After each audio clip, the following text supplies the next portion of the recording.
Alrighty, artists, back here for another tutorial. I'm ready to go. It's early in the morning. I got my coffee, I got my brushes, I got my paint, I got my palette knives. We're going to try to finish up here last few techniques. Remember, you can watch these in any order you want after that first broken color one. So, palette knives. Typically, these are used to mix your paint, especially if you're dealing with lots of paint on your palette, which you can do. Some of us, though, don't realize you can also use it to paint with.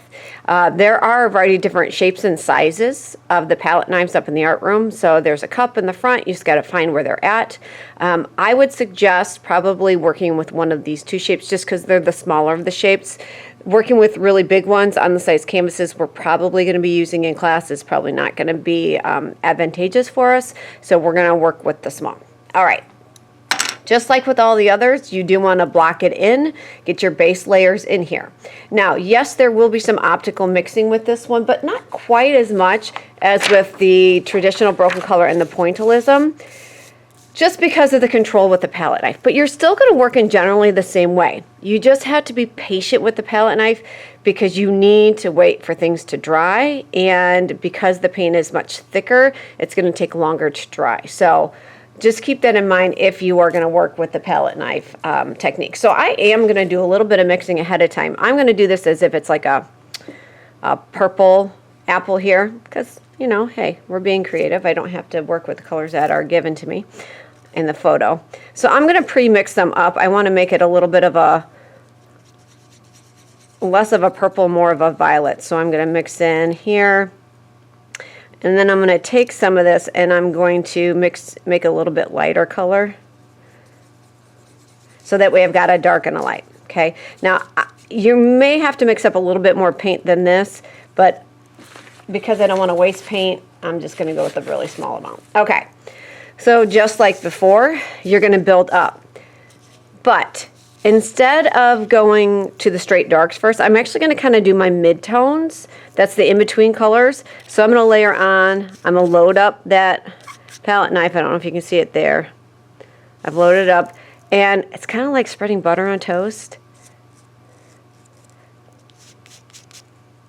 I'm going to put my mid-tones. Yeah, I definitely did not mix up enough. So I'm just going to make up another batch here.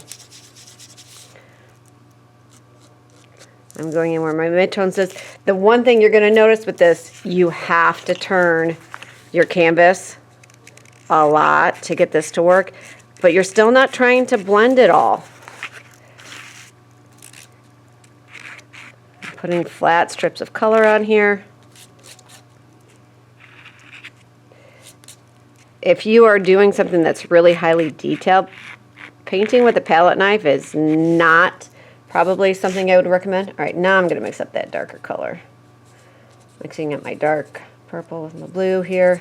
Now I'm going to go in and I'm going to layer in where the dark tones are.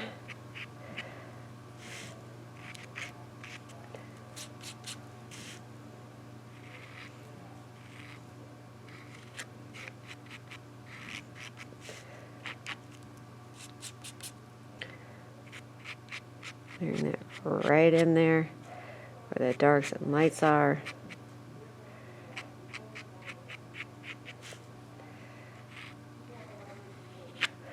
I can switch to this one here if I want, but the idea here is you're kind of letting some of that color come through. Now, if this were me, I would stop here and I would let it sit and dry, or I would take it to the hair dryer and dry it, because you're going to see it's going to blend a little bit more than I want it to blend.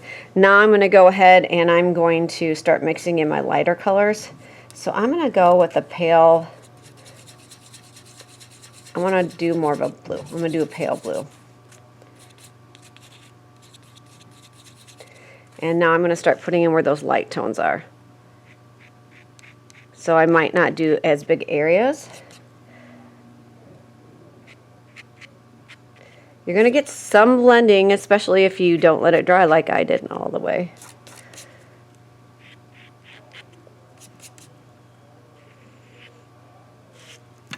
And turning that canvas a lot.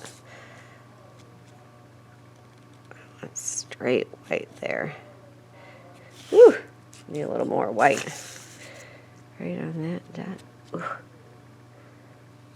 Cutting that in.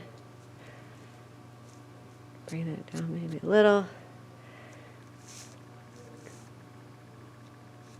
All right, I think you get the general idea. Then I might go back in, do some more darks. Like, okay, well, it actually needs to be a little bit darker in here.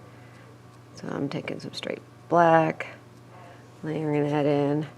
Maybe I'll do my dark underneath here. You still want to think about overlapping, working background to foreground. I definitely say the palette knife is for those that feel pretty brave. Got to feel pretty brave to do palette knife. Just because it's probably the least like working with a brush or pencil. It's hard. It feels, at least feels a little bit harder to control than the others. Boy, I'm making a mess here. Varying up my strokes, making them a little bit smaller. Again, it's like putting some butter on your bread.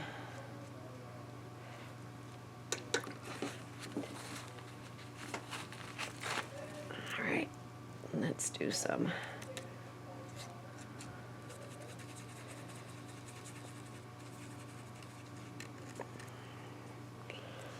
Gotta turn that canvas, because you can't, the reason I'm having to turn the canvas so much is because a paintbrush you can kind of turn and twist.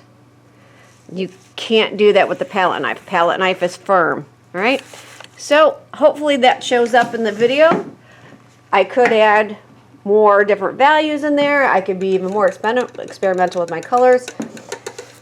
But the trick is just trying to get comfortable with that non-pliable palette knife that's not gonna move. It's very static, so you've got to move your hand in different directions. You've got to use that canvas, or turn that canvas, instead of turning your palette knife. All right, good job, artists.